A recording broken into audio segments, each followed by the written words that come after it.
¿Qué tal amigos de Puntos y Comas? Nos da mucho gusto que nos acompañen en este segmento de información útil en el que documentamos asuntos de la vida pública con el propósito de tener más y mejores elementos para llegar a alguna conclusión que nos aclare por qué suceden, hacia dónde nos llevan y quiénes son los responsables, porque en ocasiones hay algunos políticos que meten el pie hasta el fondo y se equivocan y eso afecta en la mayoría de los casos a la gente común. Una de las grandes reformas que sigue pendiente y que la presidenta Claudia Sheinbaum Pardo tendrá que promover es la desaparición de los legisladores plurinominales, que muy poco aportan a la vida democrática del país, pero sí significan un gasto oneroso con cargo a los contribuyentes.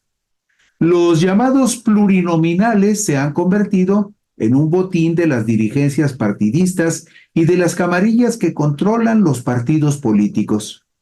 Y son, al mismo tiempo, el último reducto de poder que le queda a algunos partidos que han sido abandonados por la mayoría de los votantes del país, como son los casos dramáticos del PRI, del PAN, de Movimiento Ciudadano y dos tripulantes advenedizos y oportunistas que se suben al barco de Morena para seguir medrando con el dinero de los contribuyentes. Situación en la que habríamos de ubicar al Partido Verde Ecologista de México y al Partido del Trabajo. Dos partidos que sobreviven pegaditos a la ubre, pero a la ubre de Morena. ¿Por qué?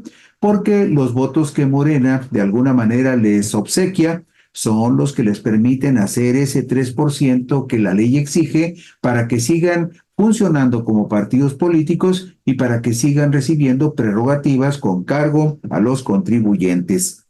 Bueno, por los fuertes intereses económicos y políticos que representan las diputaciones y las senadurías plurinominales, será una tarea muy, pero muy complicada para la presidenta Claudia Sheinbaum Pardo llevar adelante la iniciativa que desde el 5 de febrero del 2024 envió a la Cámara de Diputados el entonces presidente Andrés Manuel López Obrador. Es decir, es un asunto de la primera etapa de la cuarta transformación que le deja de herencia el presidente López Obrador a Claudia Sheinbaum Pardo para que la continúe en la presente administración.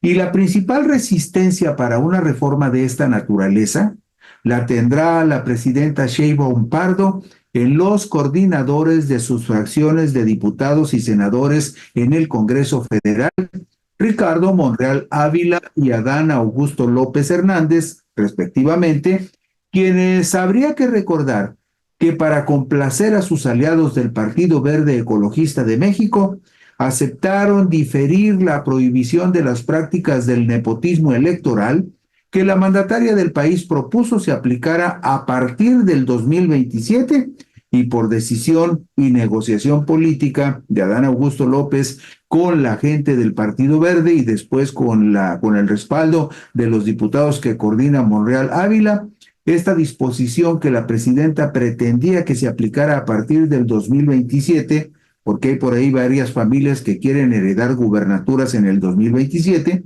esta propuesta de la presidenta se pospuso para aplicarse hasta el año 2030. Eso nos da una idea muy clara de que las coordinaciones de Ricardo Monreal en diputados y Adán Augusto López en senadores no necesariamente están ahí para respaldar a la presidenta si en algún momento sienten que son afectados sus intereses o los intereses de sus socios políticos. La polémica por la distribución de las diputaciones plurinominales en agosto del 2024, que la oposición impugnó por considerar que habría una sobre representación de Morena en la Cámara de Diputados, hace obligado a analizar la pertinencia de mantener vigente o eliminar de la vida política del país la figura de los legisladores de representación proporcional. Hay una verdad irrefutable que desarma las argumentaciones de la oposición con respecto al respaldo popular que legitima la supremacía de Morena en el poder legislativo y del valor y las urgencias que para esas minorías representan los plurinominales. Fíjese usted, un dato concreto que no tiene por qué manipularse porque es muy claro y muy específico. Si solo hubiera senadores y diputados de mayoría relativa en el Congreso de la Unión, la presencia de Morena y sus aliados sería aplastante. Veamos dos ejemplos. En los comicios de junio del 2024, Morena y sus aliados ganaron 60 de las 64 senadurías de mayoría relativa que estuvieron en disputa en 30 de los 32 estados del país. Es decir, Morena ganó en 30 de 32 estados del país las senadurías de mayoría relativa y vea usted, solo en las senadurías de mayoría relativa el porcentaje en favor de Morena y de sus aliados fue del 93.75%. Se lo pongo de otra manera, de las 64 senadurías de mayoría relativa que se disputaron en el país, Morena se llevó 60 y la oposición solamente pudo arrebatarle 4. De la misma manera, Morena y sus aliados ganaron 256 de los 300 diputados de mayoría relativa en 30 de los 31 estados del país, para un porcentaje del 85.33%. Los porcentajes de triunfos de mayoría, los triunfos que verdaderamente acreditan los ciudadanos cuando van a la urna y votan por los diputados y senadores de mayoría relativa, esos triunfos que están avalados directamente por los ciudadanos, nos dicen que en la última elección de senadores, Morena ganó el 93.75% de los cargos que tienen el respaldo directo de los ciudadanos. Y en el caso de los diputados federales, Morena y sus aliados se llevaron el 85.33% de los cargos que realmente tienen el respaldo directo del voto de los ciudadanos. Y vemos la diapositiva número 5 para que usted observe gráficamente que en los comicios de junio del 2024, Morena y sus aliados ganaron el 85.33% de las diputaciones de mayoría. Vea usted esta tabla, vea qué ilustrativa es de la mayoría, del apoyo mayoritario que Morena y sus aliados tuvieron en los comicios más recientes. Ahí vemos, por ejemplo, en el mapa, cómo hay solamente unas cuantas manchitas en azul y una manchita en naranja, que representan, en el caso del Partido Acción Nacional, 3 triunfos de mayoría que obtuvo el PAN, 39 triunfos de mayoría que obtuvieron en alianza PAN-PRI-PRD, pero también vemos que la coalición morenista logró 219 triunfos de mayoría. El partido Morena por sí solo logró 37 triunfos de mayoría y ponga usted atención, el partido Movimiento Ciudadano, que se ostenta como partido nacional y que en algún momento ha presumido que ya es la segunda fuerza política de la República. Bueno, pues en esos comicios y en ese mapa que usted está viendo en pantalla, vea esa manchita en color naranja que significa que de los 300 diputados de mayoría relativa que estuvieron en disputa en toda la República, ese partido que se llama Movimiento Ciudadano solamente ganó 1 de 300 y ese distrito lo ganó en el distrito número 2 que tiene por cabecera Lagos de Moreno en el estado de Jalisco, 1 de 300. Y sin embargo, con estos números usted recordará que tanto el PAN como el PRI, como el PRD y como el partido Movimiento Ciudadano reclamaban que el partido Morena y sus aliados tenían una sobrerepresentación en la Cámara de Diputados. Pero si nos vamos a la siguiente diapositiva, la número 6, también vemos ilustrado a colores y con números muy específicos cuántos fueron los triunfos de Morena y sus aliados en la disputa de las senadurías de mayoría relativa. Insisto en este punto, las senadurías de mayoría relativa son las 2 senadurías que se ganan en cada estado, los partidos que obtienen la mayoría del voto ciudadano que se deposita en las urnas. Y vean ustedes este mapa, es impresionante. Morena y sus aliados ganaron juntos 19 estados. En 19 estados ganaron las 2 senadurías de mayoría. Después, Morena solito ganó las 2 senadurías de mayoría en otros 10 estados. El Partido Verde, ve usted esa mancha que está allí, corresponde al estado de San Luis Potosí, que es el estado que gobierna el Partido Verde y en donde también ganó las 2 senadurías de mayoría relativa. Luego hay ahí 2 manchitas pequeñitas que nos dicen que la coalición PAN-PRI-PRD ganaron en 2 estados las 4 senadurías de mayoría relativa. Entonces, esto significa, simple y sencillamente, que la fuerza de la oposición se ha desvanecido. ¿Por qué? Pues porque la gente ya los abandonó. Y los abandonó y el único refugio que le queda son los diputados de representación proporcional que no tienen el voto directo de los ciudadanos. Las diputaciones plurinominales y las senadurías de representación proporcional son el botín más apetecido de las dirigencias partidistas, que reservan los primeros lugares en las listas para los líderes y para sus socios, aliados, cómplices o parientes privilegiados. Y en algunos casos se apartan las posiciones plurinominales para aquellos políticos que necesitan el fuero constitucional que les garantice inmunidad para no ser procesados por los delitos que presumiblemente pudieran haber cometido. Algunos casos concretos en los supuestos mencionados, ahí le van. El dirigente nacional del PRI, Alejandro Moreno Cárdenas, necesita fuero porque tiene acusaciones muy fuertes ante la Fiscalía General de la República y ante la Fiscalía de Campeche. El presidente nacional del PAN, Marco Cortés, se pasó varios años escondido en Estados Unidos porque también había la posibilidad de que fuera detenido. Y así como, estamos hablando de Ricardo Anaya Cortés. Marco Cortés no se fue a ningún lado, pero sí aseguró su espacio en el Senado. Pero Ricardo Anaya Cortés, por ejemplo, se pasó casi todo el sexenio de López Obrador en Estados Unidos. ¿Por qué? Pues porque tiene cuentas pendientes. Pero ahora, como tiene fuero de senador, pues ya es más difícil que le puedan hacer cargos y ponerlo a disposición de algún juez.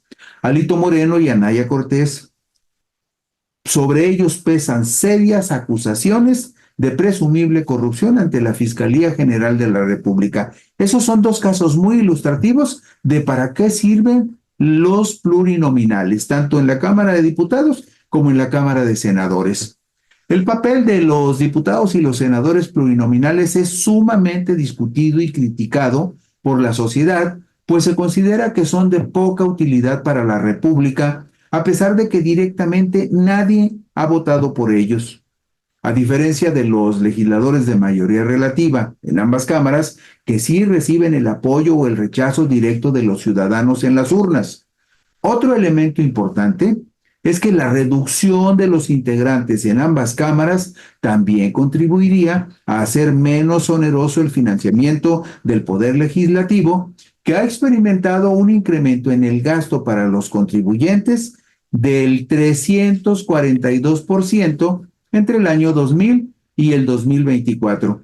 Usted se preguntará, ¿los salarios de los trabajadores aumentaron un 342% en esos últimos 24 años? No, pero el financiamiento el financiamiento a las cámaras de diputados y senadores sí aumentó 342% entre el año 2000 y el 2024, como lo vemos en la diapositiva número 9.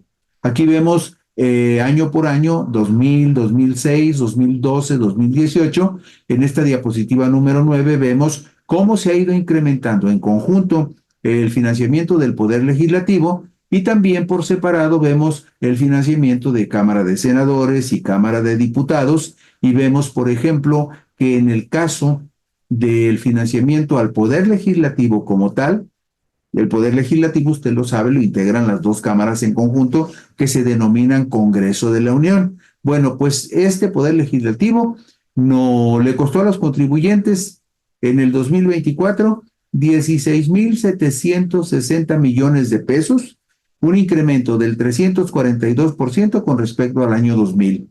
Y vemos que la Cámara de Senadores le costó a los contribuyentes en el 2024, les costó a los contribuyentes 4,955 millones, en tanto, los senadores le costaron a los contribuyentes 4.955 millones de pesos. Imagínense, son 128 senadores y para mantenerlos ahí en su cargo, los ciudadanos tuvieron que gastar 4.955 millones en el 2024. Y para sostener los gastos de los 500 diputados federales que hay en la Cámara de Diputados, los contribuyentes tuvieron que aportar 8.982 millones de pesos, cuando sabemos, porque lo vemos en los hechos, que los pluris, los 32, bueno, son 32 senadores de una lista nacional y 32 senadores de primera minoría para un total de 64. Y en el caso de la Cámara de Diputados, usted sabe que hay 200 diputados de representación proporcional. Pues todos esos poco aportan a la vida pública, en poco enriquecen la representación popular, pero eso sí, salen carísimos a los contribuyentes. Por eso, no fue extraño que el 5 de febrero del 2024, el expresidente López Obrador presentara una iniciativa para proponer que se redujera en un 50% el financiamiento a las cámaras de diputados y senadores. Una reducción que tendría que ver necesariamente con la disminución de 500 a solo 300 diputados de mayoría y de 128 senadores a solo 64 senadores de mayoría. Esto es lo que propone la iniciativa del expresidente López Obrador, una reducción del 50% en los cargos en ambas cámaras que repercutiría también en una disminución equivalente en el financiamiento a los diputados. Pero ¿cómo y en qué momento surgió la representación proporcional en el Congreso de la Unión? Bueno, esto tiene una historia y la representación proporcional también tiene una razón histórica que la justifica. Una razón histórica que en este momento ya no tiene ningún sentido. ¿Por qué? Pues porque las condiciones en las que se hace política en este momento, en estos tiempos, están muy lejos de ser las condiciones en las que se hacía política en los años 40, 50, 60. Ante la presión de importantes movimientos sociales, como el del magisterio entre 1956 y 1958, el movimiento de los ferrocarrileros entre el 58 y el 59, el impacto social y la efervescencia que generó en toda Latinoamérica el triunfo de la Revolución Cubana, consolidada en su fase armada con el derrocamiento de Fulgencio Batista el 1 de enero de 1959, con ese conjunto de presiones que exigían una apertura en el sistema político mexicano que dominaba el PRI de punto a punto, el gobierno de Adolfo López Mateos, que estuvo en la presidencia de 1958 a 1964, se vio presionado para impulsar reformas electorales que permitieran ampliar la participación de la oposición o que por lo menos sirvieran así como un poquito de maquillaje para seguir presumiendo que durante el régimen priista había democracia en este país. La reforma al artículo 54 constitucional, publicada en el Diario Oficial de la Federación el sábado 22 de junio de 1963, dispuso que todo partido político nacional que lograra el 2.5% de la votación total en el país tendría derecho a que se le acreditaran 5 diputados de partido, así se les llamaba, 5 diputados de partido para los que lograran el 2.5% de la votación nacional en esta reforma de 1963. Y se agregaba que después de esos 5 diputados con el 2.5%, si tenían medio punto más o varios puntos por encima, se podrían agregar tantos diputados como alcanzaran con cada medio punto adicional, es decir, por ejemplo, con 3% ya les tocaban 6 diputados y así con cada medio punto les tocaba un diputado más de representación proporcional hasta un máximo de 20.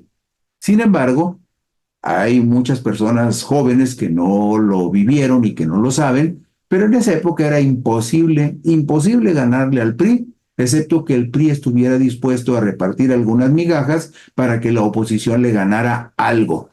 Bueno, en los siguientes 10 años, estamos hablando del 63 en adelante, en los siguientes 10 años, la oposición logró 100 diputados de partido, 10 diputados de partido en promedio por cada elección. Pero a los partidos de oposición les costaba trabajo hacer el porcentaje mínimo de votación. Ante esta situación, el presidente priista Luis Echeverría promovió las reformas constitucionales publicadas en el Diario Oficial de la Federación el lunes 14 de febrero de 1972 y tuvo que disminuir el porcentaje de votación que se le exigía a los partidos de oposición como cuota mínima para poder acreditar sus 5 primeros diputados de partido.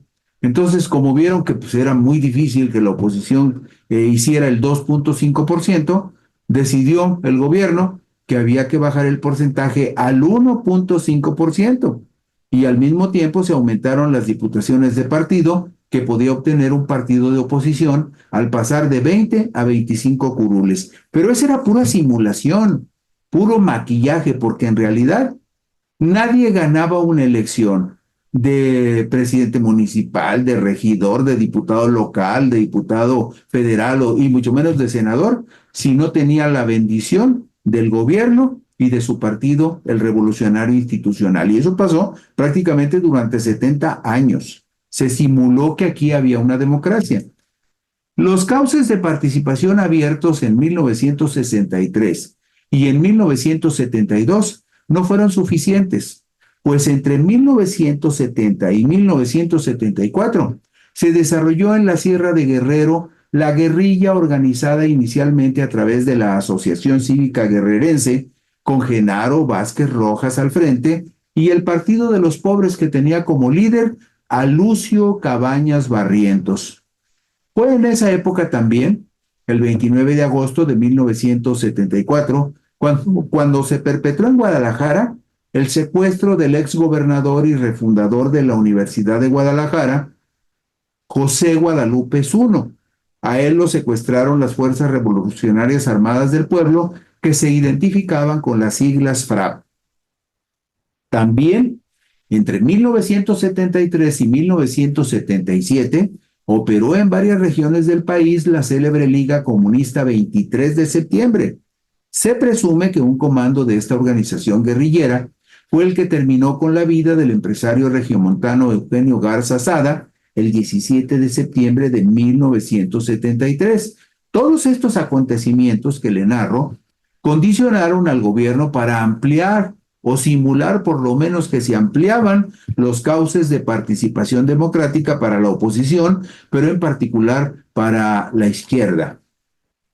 ¿Y cómo sucedió que llegamos a los primeros 100 plurinominales? Bueno, la historia es la siguiente. La presencia de los diputados federales plurinominales aumentó con la reforma al artículo 52 constitucional, publicada el 6 de diciembre de 1977. Ese año, 1967, era presidente de la República el priista José López Portillo y Pacheco, y era secretario de Gobernación Jesús Reyes Heroles.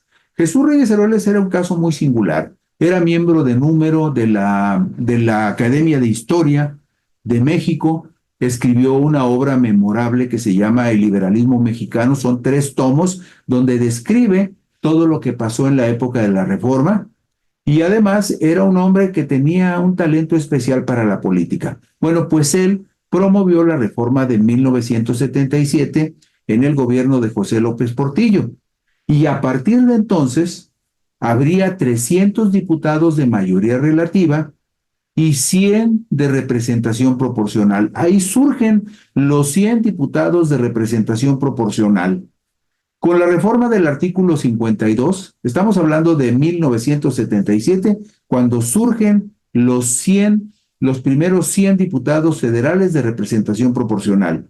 Con la reforma del artículo 52 constitucional del 15 de diciembre de 1986, siendo presidente de la República Miguel de la Madrid Hurtado y secretario de Gobernación Manuel Bartlett Díaz, ¿le suena? Manuel Bartlett Díaz. Él era secretario de Gobernación con Miguel de la Madrid. Se aumentó la Cámara de Diputados Federal a 300 diputados de mayoría relativa y 200 de representación proporcional.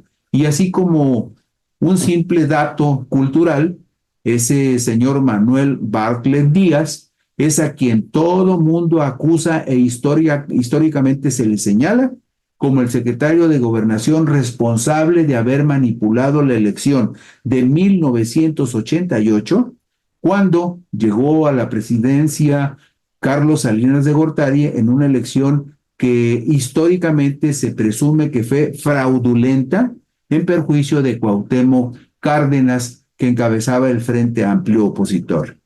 Pero bueno, fue ese año también, fue en 1986, 2 años antes de las elecciones, que se aumentó el número de diputados de representación proporcional a 200 en la Cámara de Diputados del Congreso de la Unión.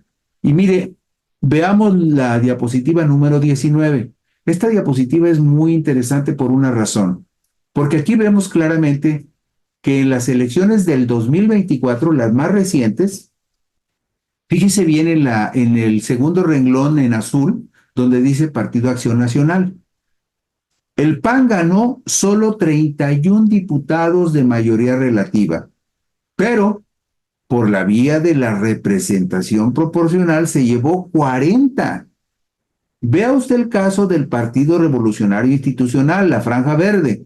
Ganó solamente 11 diputados de mayoría relativa y se llevó 26 diputados de representación proporcional. Y el colmo es el caso de Movimiento Ciudadano. Movimiento Ciudadano nada más ganó un diputado de mayoría relativa, pero se llevó 26 de representación proporcional. Por eso, la iniciativa que en su momento, en febrero del 24, mandó López Obrador, tiene mucho sentido. Y por eso la oposición se enoja tanto cuando se habla de eliminar los pluris y cuando argumentan que Morena y sus aliados no ganaron la mayoría en la Cámara, pero pues ¿cómo pueden alegar con estos números? Si el PAN, 31 diputados federales de mayoría y 40 de representación proporcional, el PRI 11 de mayoría y 26 de representación proporcional, y Movimiento Ciudadano un solo triunfo de mayoría y 26 de representación proporcional. Ahí cuando le interese, váyase a Sin Embargo al Aire, a la plataforma de Sin Embargo al Aire, hasta la parte de abajo va a encontrar ahí todos los programas de puntos y comas, y si tiene curiosidad, a partir de mañana, revise este video, póngale pausa y vea los números para que usted mismo observe lo que representan los pluris para la oposición y por qué es tan importante para ellos y también para algunas camarillas que están dentro de Morena que también quieren tener sus diputados pluris para poner ahí a sus cuates, a sus cómplices o a sus familiares. Entonces los pluris ya no cumplen un propósito sano para la vida política del país y por eso los partidos no quieren suprimirlos, aunque la iniciativa de López Obrador, que respalda la presidenta Claudia Sheinbaum, va encaminada en ese sentido. Y bueno, ya nada más como un dato, los primeros senadores de representación proporcional surgieron en el año de 1996, una reforma que llevó a cabo Ernesto Zedillo Ponce de León, en el cual se estableció que la Cámara de Senadores estaría integrada por 128 senadores, 128 legisladores, 2 electos por mayoría en cada estado y un senador de primera minoría en cada estado, es decir, 3, 2 de mayoría y uno del partido perdedor que quedara en segundo lugar. Y además, aquí es donde estaba el truquito, se decidió que también debía haber una lista nacional de 32 legisladores para que de ahí, con base en el porcentaje que lograra cada partido en el país, se les repartieran 32 posiciones en el Senado. Y claro, pues ahí entran algunos que son verdaderos parásitos y que afectan la vida pública, la vida política del país. Y con esto concluimos hoy puntos y comas. Gracias, muchas gracias por la gentileza de su atención. Por aquí nos encontraremos mañana. Mientras tanto, descansen ustedes y buenas noches.